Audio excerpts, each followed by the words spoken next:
करते हैं आपका वर्ल्ड ज्योग्राफी का चल रहा है, जो कि सीरीज चल रहा है, जिसमें हम सेकंड चैप्टर मतलब अध्याय 2 पढ़ेंगे, जो कि अक्षांश और देशांतर रेखा पढ़ेंगे। ज़्यादा क्वेश्चन नहीं है, 14 क्वेश्चन है, लेकिन 14 क्वेश्चन ही बहुत इंपॉर्टेंट है। तो आगे चलते हैं, आगे हम अक्षांश और देशांतर आज खत्म करते हैं, फिर उसके बाद हम आगे देखते हैं। पहला क्वेश्चन आपके स्क्रीन पे है कि निम्नलिखित में से कौन सही सुमेलित नहीं है? तो निम्नलिखित में से कौन सही सुमेलित नहीं है, इस ऑप्शन के हिसाब से आपको बताना है, तो बताइए। तो याद रखना है कि निम्नलिखित में से कौन सही सुमेलित नहीं है, तो दक्षिणी ध्रुवीय वृत्त 90 डिग्री दक्षिणी अक्षांश है, यही आपका सुमेलित नहीं है। क्यों? क्योंकि कर्क रेखा 23.5 डिग्री उत्तरी अक्षांश है, मकर रेखा 23.5 डिग्री दक्षिणी अक्षांश है, ये सब सही है। उत्तरी ध्रुवीय वृत्त 66.5 डिग्री उत्तरी अक्षांश है, ये भी सही है। और यही दक्षिणी ध्रुवीय अगर वृत्त रहता और 66.5 डिग्री दक्षिणी अक्षांश होता, लेकिन यहाँ पे 90 डिग्री दिया है, जो कि गलत है। देखिए, अगर विषुवतीय वृत्त की अगर बात करें, विषुवत वृत्त की बात करें तो 0 अक्षांश है, ये हम जानते हैं। उत्तरी ध्रुव की अगर बात करें तो 90 डिग्री उत्तरी अक्षांश है। दक्षिणी ध्रुव की बात करें तो 90 डिग्री दक्षिणी अक्षांश है। इसलिए दक्षिणी ध्रुव हो गया के अतिरिक्त 4 अन्य महत्वपूर्ण अक्षांश रेखाएं हैं। 4 अन्य महत्वपूर्ण अक्षांश रेखा है। उत्तरी गोलार्ध अगर आप जाइएगा, कहाँ जाइएगा? उत्तरी गोलार्ध। उत्तरी गोलार्ध में जा रहे हैं तो विषुवतीय वृत्त से आपको देखना है। तो उत्तरी गोलार्ध जो है, उत्तरी गोलार्ध में अगर विषुवतीय वृत्त से देखिएगा तो 23.5 डिग्री उत्तरी अक्षांश आपको दिखेगा।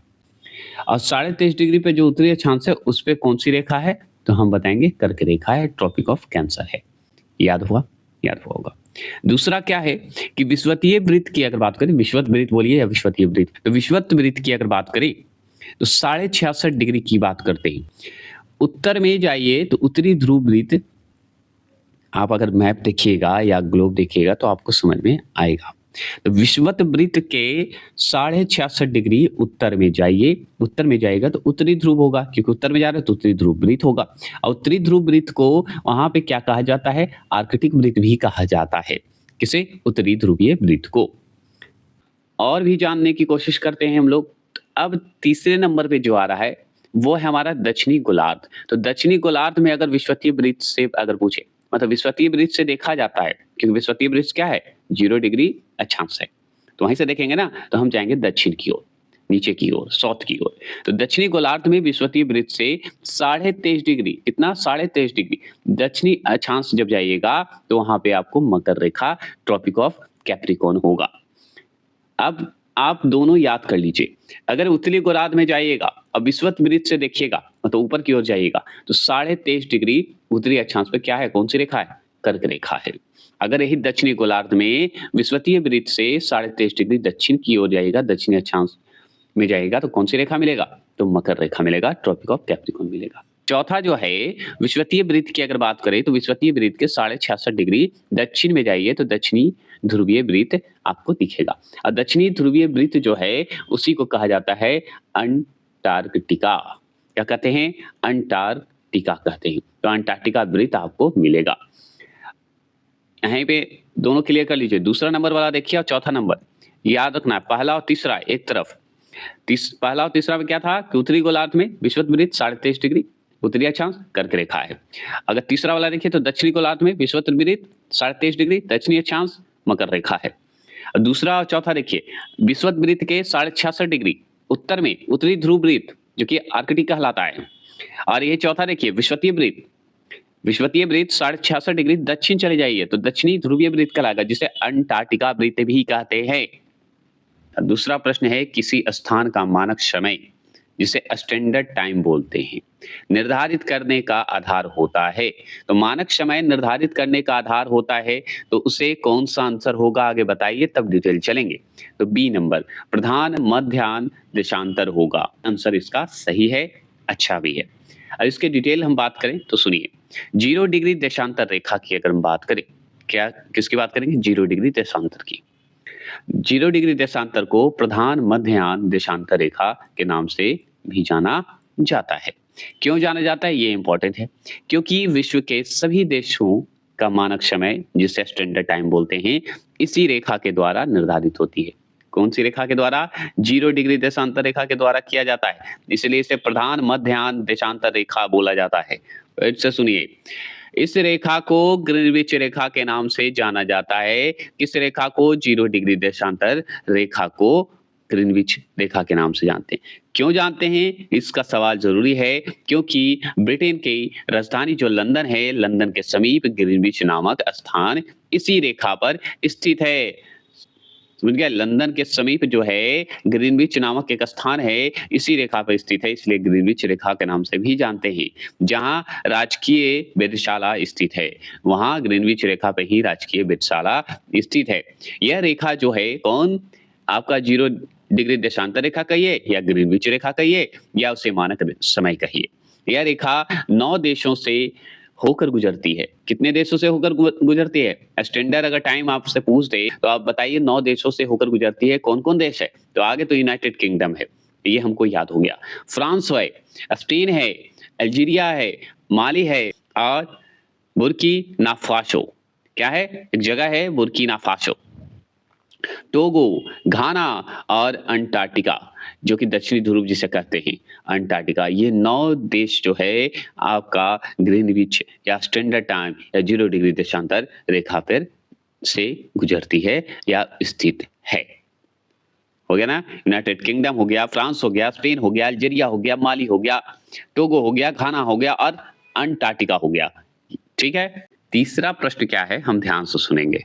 तीसरा प्रश्न यही है कि आगे सवाल को सुन लीजिए। भारत का मानक समय ग्रीनविच के मानक समय से कितना आगे या पीछे है? मानक समय का ही नाम आगे चल के ग्रीनविच पड़ता है क्योंकि ब्रिटेन के ग्रीनविच स्थान पे था। इसी रेखा को बोला जाता है। लेकिन मानक समय का जो रेखा बनते हुए आया और ग्रीनविच तक आया, इसी का समय अंतराल पूछ रहा है आपका। कितना आगे पीछे? तो आप अच्छे से जानते हैं कि 5.5 मिनट आगे है क्योंकि दोनों जो मानक स्टैंडर्ड जो रेखा है, जो कि 0 डिग्री अभी ऊपर पढ़े हैं, देशांतर का ही नाम है मानक रेखा भी और ग्रीनविच रेखा। क्योंकि वही 0 डिग्री देशांतर वो गुजरते हुए आता है और एक जगह पे ग्रीनविच रेखा के नाम से जानते हैं और मानक रेखा के नाम से जानते हैं, जो कि ये रेखा आ रही है। तो इसी दोनों के बीच में जो समय, इन दोनों का बीच का जो अंतराल है वही पूछ रहा है। तो 5.5 घंटा कर दीजिए या 5 घंटा 30 मिनट आगे कह दीजिए। आगे होता है, आगे या पीछे पूछ रहा है तो आगे है। चलिए जानते हैं। तो देखिए, चूंकि हम जानते हैं कि पृथ्वी जो है 1 डिग्री देशांतर की दूरी तय करने में 4 मिनट का समय लेती है। तो आप अच्छे से जान लीजिए कि 1 डिग्री अगर देशांतर की अगर दूरी तय करना है तो 4 मिनट ही लेगा। कितना लेगा? 4 मिनट। तो 4 मिनट के हिसाब से सोचिए। तथा ग्रीनविच मानक समय जो है यमुनोत्तर से पूर्व, यमुनोत्तर बोल रहा हूँ, यामोत्तर। क्या है? यामोयोत्तर। यामोत्तर मतलब स्टैंडर्ड टाइम को ही बोला जाता है। तो ग्रीनविच मानक समय यामयोत्तर से पूर्व की जो है ओर जाने पर समय बढ़ता है। तो पूर्व की ओर जाना है इसको, तो पूर्व की ओर जाएगा तो समय बढ़ेगा ही, जबकि पश्चिम की ओर जाने पर समय जो है घटता है। तो पूरब की ओर जाएगा तो आपका भाई समय बढ़ेगा और पश्चिम की ओर जाएगा तो समय घटेगा। ये ध्यान रखना है, यमयोत्तर का है। और सुनिए, इस प्रकार भारत का मानक समय यमयोत्तर जो है ग्रीनविच के 82.5 डिग्री पूर्व में स्थित है। भारत जो है कहाँ है? 82.5 डिग्री पूर्व में स्थित है ग्रीनविच के मानक समय का, मतलब स्टैंडर्ड टाइम का। यहाँ का समय जो है ग्रीनविच के समय से 82.5 डिग्री, मतलब 82.5 डिग्री को जो है 4 से गुना कर दीजिए तो 330 मिनट, अर्थात 5 घंटा 30 मिनट आगे है। मतलब अगर पूछे 330 मिनट लगा दीजिएगा, क्योंकि 82.5 डिग्री को 4 मिनट से गुना कर दीजिए, क्योंकि 1 डिग्री का 4 मिनट, तो भाई 82.5 डिग्री का 4 से गुना कर दीजिए 330 मिनट, और 330 मिनट को घंटा में बदलना है तो 5 घंटा 30 मिनट। चलिए चौथा प्रश्न देखते हैं। चौथा क्या है कि भूमध्य रेखा निम्नलिखित में से किस देश से होकर नहीं गुजरती है? भूमध्य रेखा जो है इस 4 ऑप्शन के हिसाब से बताना है कि किस देश से नहीं होकर गुजरती है। तो मैक्सिको से नहीं होकर गुजरती है। ये बी नंबर जो देख रहे हैं वो सही है। अब चलिए हम बताते हैं कहाँ-कहाँ से गुजरती है। भूमध्य रेखा जो है, भूमध्य रेखा किसे कहते हैं? 0 डिग्री अक्षांश को ही कहा जाता है भूमध्य रेखा। भूमध्य रेखा जो है विश्व के 13 देशों से गुजरती है। कितने देशों से? 13 देशों से गुजरती है, जो इस प्रकार आपको दिया हुआ है। 13 देशों का नाम आपको याद रखना होगा। तो कैसे याद रखेंगे? सुनिए। इक्वाडोर का नाम सुने होंगे। इक्वाडोर जो है भूमध्य रेखा गुजरती है इक्वाडोर से, कोलंबिया से गुजरती है भूमध्य रेखा, ये ज़रूर ध्यान रखना है। ब्राज़ील से गुजरती है, साओ टॉम से गुजरता है, साओ टॉम और प्रिंसिप दोनों जगहों से गुजरता है। गैगबॉन कह दीजिए, गैगबॉन से कांगो गणराज्य से गुजरता है भूमध्य रेखा। लोकतांत्रिक कांगो से, पूरा नाम है लोकतांत्रिक कांगो गणराज्य से भी भूमध्य रेखा गुजरता है। युगांडा से गुजरता है, केन्या से गुजरता है, सोमालिया से गुजरता है, मालदीव से, मालदीव भी बोलते हैं, मालदीव बोल दीजिए, मालदीव उच्चारण पे है, मालदीव, इंडोनेशिया और किरीबाती से गुजरता है, ये जानते हैं। मैक्सिको की बात करें तो मैक्सिको से होकर भूमध्य रेखा नहीं गुजरती है, क्योंकि मैक्सिको से होकर कर्क रेखा गुजरता है। पांचवा प्रश्न है भूमध्य रेखा, कर्क रेखा और मकर रेखा तीनों किस महाद्वीप से होकर गुजरती है? तो भूमध्य रेखा हो, कर्क रेखा हो, मकर रेखा हो, तीनों जो है किस देश से होकर गुजरती है? तो अफ्रीका देश से होकर गुजरती है। तो तीनों पूछे तो आप तीनों का नाम बता दीजिएगा। अगर और चलते हैं, जानकारी लेते हैं, तो अफ्रीका महाद्वीप से होकर भूमध्य रेखा, कर्क रेखा, मकर रेखा, ये तीनों रेखा हमारा जो है गुजरता है। तो आपसे सवाल पूछता है कि ये जो तीनों रेखा है, जो कि तीनों अक्षांश रेखा गुजरती है, वो कहाँ गुजरती है? तो आपका अफ्रीका महाद्वीप से गुजरती है। और ये सवाल मैंने कम्युनिटी पोस्ट में भी किया है, नहीं देखे तो देख लीजिएगा। दक्षिणी अमेरिका की अगर बात करें, तो दक्षिणी अमेरिका में 2 ही रेखा गुजरता है, ठीक है? दक्षिणी अमेरिका जो महाद्वीप है, वहाँ पे सिर्फ केवल 2 ही गुजरता है, भूमध्य रेखा और मकर रेखा गुजरती है। 0 डिग्री अक्षांश रेखा को ही विषुवतीय रेखा कहते हैं, ये आप जानते हैं। 0 डिग्री देशांतर रेखा को प्रधान मध्याह्न रेखा भी कहते हैं, मतलब मध्याह्न रेखा। तो 0 अक्षांश रेखा जिसे विषुवतीय रेखा कहते हैं, 0 डिग्री देशांतर रेखा जिसे प्रधान मध्याह्न रेखा कहते हैं, का मिलन जो है अफ्रीका के पश्चिम में अटलांटिक महासागर, जिसे अंध महासागर के नाम से भी जानते हैं, में स्थित गिनी की खाड़ी में होता है। अटलांटिक महासागर मतलब अंध महासागर में स्थित गिनी की खाड़ी में होता है, मिलन होता है दोनों का। यूरोप से केवल कर्क रेखा तथा ऑस्ट्रेलिया महाद्वीप से केवल मकर रेखा गुजरता है। तो आपसे पूछता है कि यूरोप, जो आप देखते हैं यूरोप का नाम सुनते हैं, वो बताइए यूरोप महाद्वीप से कौन सी रेखा गुजरती है? तो कर्क रेखा गुजरती है। ऑस्ट्रेलिया में कौन सी रेखा गुजरती है? तो आप जानते हैं ऑस्ट्रेलिया महाद्वीप में मकर रेखा गुजरती है, सिर्फ मकर रेखा। छठा प्रश्न क्या है? अंतर्राष्ट्रीय तिथि रेखा खींची गई है। अंतर्राष्ट्रीय तिथि रेखा जो है, जिसे इंटरनेशनल डेट लाइन बोलते हैं, डेट लाइन बोलते हैं, खींची गई है, तो वो है ऑप्शन नंबर बी, प्रशांत महासागर से होकर खींची गई है। अंतर्राष्ट्रीय तिथि रेखा बोले तो प्रशांत महासागर से खींची गई है। इसकी जानकारी हम लेते हैं।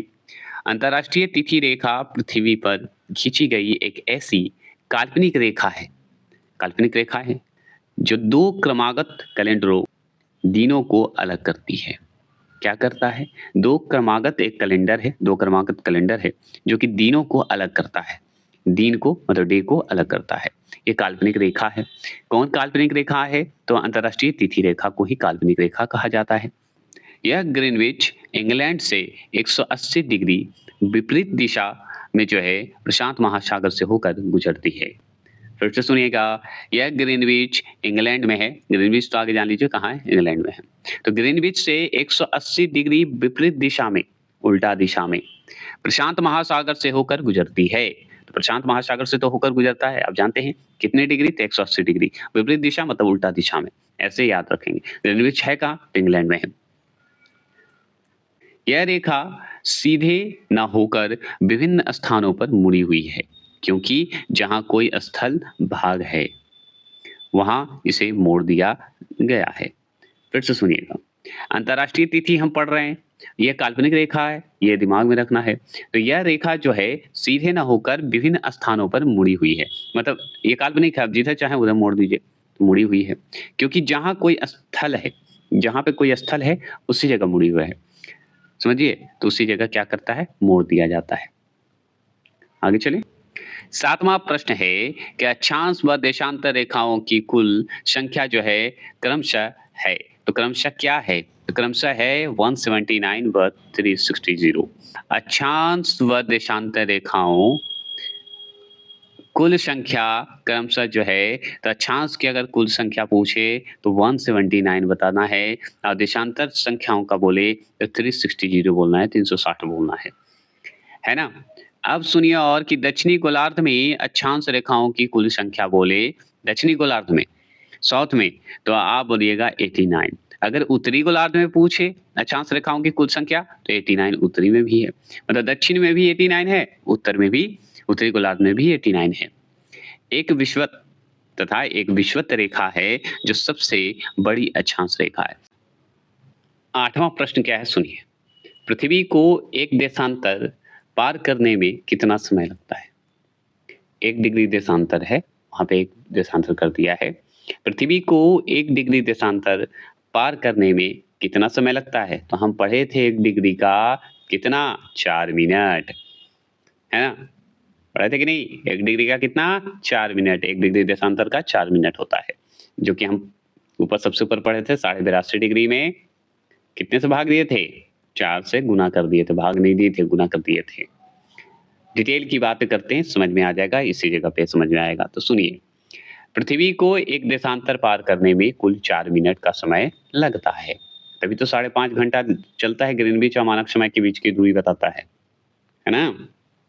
तो पृथ्वी को एक देशांतर पार करने में कुल 4 मिनट का समय लगता है, क्योंकि पृथ्वी अपने अक्ष पर 24 घंटे में 360 डिग्री घूमती है। कितनी घूमती है? 360 डिग्री घूमती है। तो पृथ्वी के द्वारा क्या होता है? तो पृथ्वी के द्वारा 1 डिग्री देशांतर पार करने में लगा है। तो 1 डिग्री देशांतर पार करने में लगा। तो 1 डिग्री देशांतर पार करने में मतलब 4 मिनट का समय लगता है। अब चलिए जानते हैं कैसे। तो सुनिए, कुल समय जो है 360 डिग्री बटा 24 घंटा बराबर 15 घंटे और 60 मिनट, अर्थात 1 देशांतर मतलब 4 मिनट। ऐसा समझ में आया? 9वें प्रश्न की बात करें। 9वां प्रश्न है कि निम्नलिखित में से कौन सी जल संधि अंतर्राष्ट्रीय तिथि रेखा के समानांतर स्थित है? तो कौन सा ऐसा जो है जल संधि है जो कि अंतर्राष्ट्रीय तिथि रेखा के समानांतर स्थित है? तो वो है बेरिंग जल संधि। अब बेरिंग जल संधि ही जो है अंतर्राष्ट्रीय तिथि रेखा के समानांतर माना जाता है, उसी जगह स्थित है। देखिए, बेरिंग जल संधि की अगर बात करें तो अंतर्राष्ट्रीय तिथि रेखा के समानांतर स्थित है, मतलब अंतर्राष्ट्रीय तिथि रेखा के पास स्थित है।